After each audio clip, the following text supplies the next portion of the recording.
itsavgbltpta. I totally suck at video games, but love to play them anyway. Aloha, VeggiePeta here, and it's that time of year again. Time for my video game year in review special. 2016 was a year many people were not fond of, but I'd have to say on the video game side, it was a rather good year. I got more new games in 2016 than in 2015, and even stepped into the world of virtual reality. Let me show you the bounty of 2016's crop.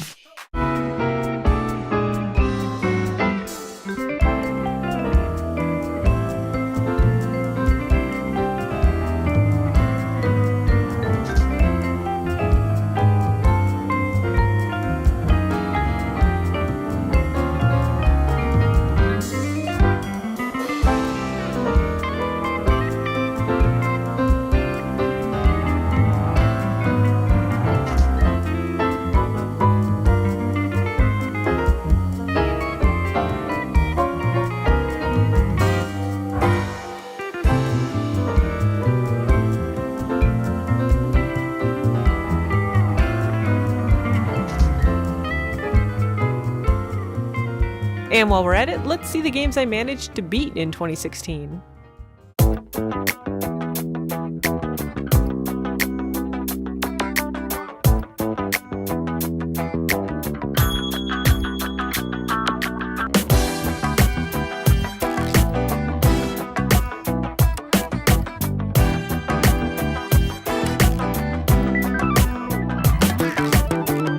That's right, I surpassed my 2015 score and beat 7.5 games in 2016.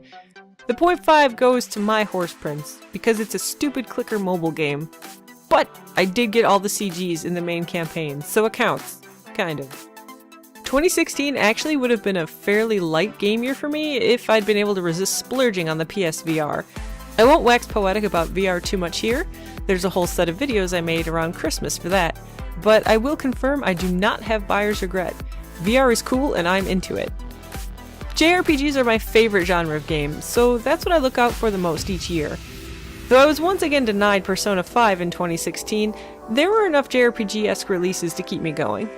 I got my hands on the special edition of Fire Emblem Fates and played the hell out of that, though my OCD about finding the perfect pairs for the children recruits has stalled me out on beating the third campaign. I also put a hefty amount of time into Tokyo Mirage Sessions #FE, which, I still maintain, was a game made almost specifically for my tastes. I didn't beat Digimon Story Cyber Sleuth, but what I played was a lot more fun and engrossing than I was expecting. The end of the year was a cluster with Pokemon Sun, Exist Archive, and Final Fantasy XV, none of which I've beaten yet, but all in all, not a bad year for JRPGs. Now, let's do the whole worst and best of 2016. The worst thing in gaming 2016 is a tie for me between censorship and high expectations for long-awaited games. Nintendo threw some nasty censorship issues at us in the beginning of the year with the large Fire Emblem controversy, which has been talked about quite extensively by myself and others, so I won't delve into it again here. And then again with Tokyo Mirage Sessions #FE, only covering up cleavage in certain outfits and scenes, leaving some rather risque outfits untampered in-game, and even going so far as completely changing a dungeon to eject swimsuit models from the game. To me, it seemed rather silly for Nintendo to censor, but what's done is done, and while I very much enjoyed both games, the whole thing still leaves a slight sour taste in my mouth. As for the long wait and high expectations problem, 3 games this year are shining examples. 2016 saw 2 games with a cumulative of nearly 20 years production time finally come out. Final Fantasy XV, announced in 2006, and The Last Guardian, announced in 2009. No Man's Sky may not have the near decade-long production time of the other games, but it definitely had the highest of expectations with the biggest negative reaction upon release. These 3 games have all been judged rather harshly, as the longer and higher expectations grow, the less a game can live up to them. I haven't played No Man's Sky yet, so I can't judge it personally, but I have played Final Fantasy XV and I beat The Last Guardian. They are good games for those with realistic expectations. None of the 3 are mind-blowing world changers, but they deserved more respect than what was given to them in 2016. Even after saying all that, I still give Final Fantasy XV my most disappointing game of 2016.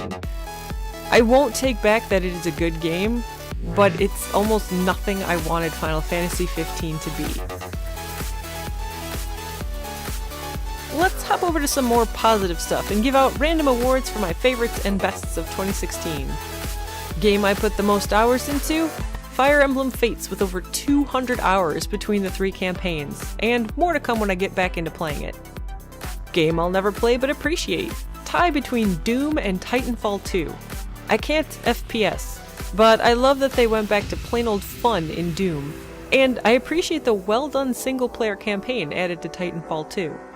Coolest special edition? Tokyo Mirage Sessions #FE. I loved the vocal tracks and album artwork included, since that went so well with the idle theme of the game. Game I died so hard and fast in that I can only enjoy it through Let's Plays? Dark Souls 3. I couldn't even get past the first boss after 3 tries. I'm hopeless, but I still love to watch it. Best excuse to show Batman's parents dying again. Batman Arkham VR, because it feels more meaningful when you're right in the thick of it. Most WTF? My Horse Prince. It speaks for itself. Best cat bird dog in the whole wide world? Trico from The Last Guardian. I pet him a lot.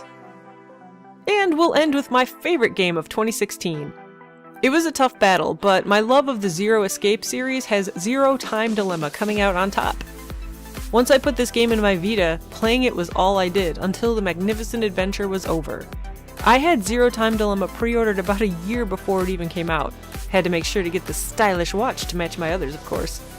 I adore the ideas behind all the Zero Escape games, and this entry featured puzzles less focused on math, so I enjoyed solving them even more. It's not a perfect game, but I was completely absorbed in it, which is why Zero Time Dilemma wins my favorite game of 2016. Now that it's 2017, there's a good chunk of games I'm looking forward to, and most in the first half of the year. Resident Evil 7 comes out this month. From the demos I've played, I have a feeling it's going to be excellent, especially in VR, but only time will tell. I'm so behind on actually playing Tales of games, but that doesn't stop me from buying them, which means Tales of Berseria is on my list. One of Suda51's earliest games, The Silver Case, is getting a PS4 remaster. I love his style, and I like visual novels, so that's a buy. My utter enjoyment of Drakengard 3 has me looking forward to Nier Automata. I haven't downloaded the demo yet, but I'll get on that and see just how bad I'll be at the combat. Still gonna get the game. And of course I have to mention the Nintendo Switch console coming out in a couple months, hopefully. Also hopefully there will be some good games out for it, because I do like the concept. And last but most certainly not least, is the game I've been looking forward to for 2 years in a row now, Persona 5. It's been a long wait, but I have a feeling it will be worth it. Plus we actually get Japanese audio as a reward for our patience. I've managed to stay away from spoilers so far, but wish me luck I can keep that up until April when it finally comes out. There you have it, the itsavgbltpta 2016 video game year in review. What were your favorite games from 2016? What games do you think I totally missed out on? Which of my opinions is so wrong you just have to argue with it? Let me know in the comments below or hit up my Twitter. Hopefully your 2016 was enjoyable, at least gaming-wise, and let's make 2017 amazing!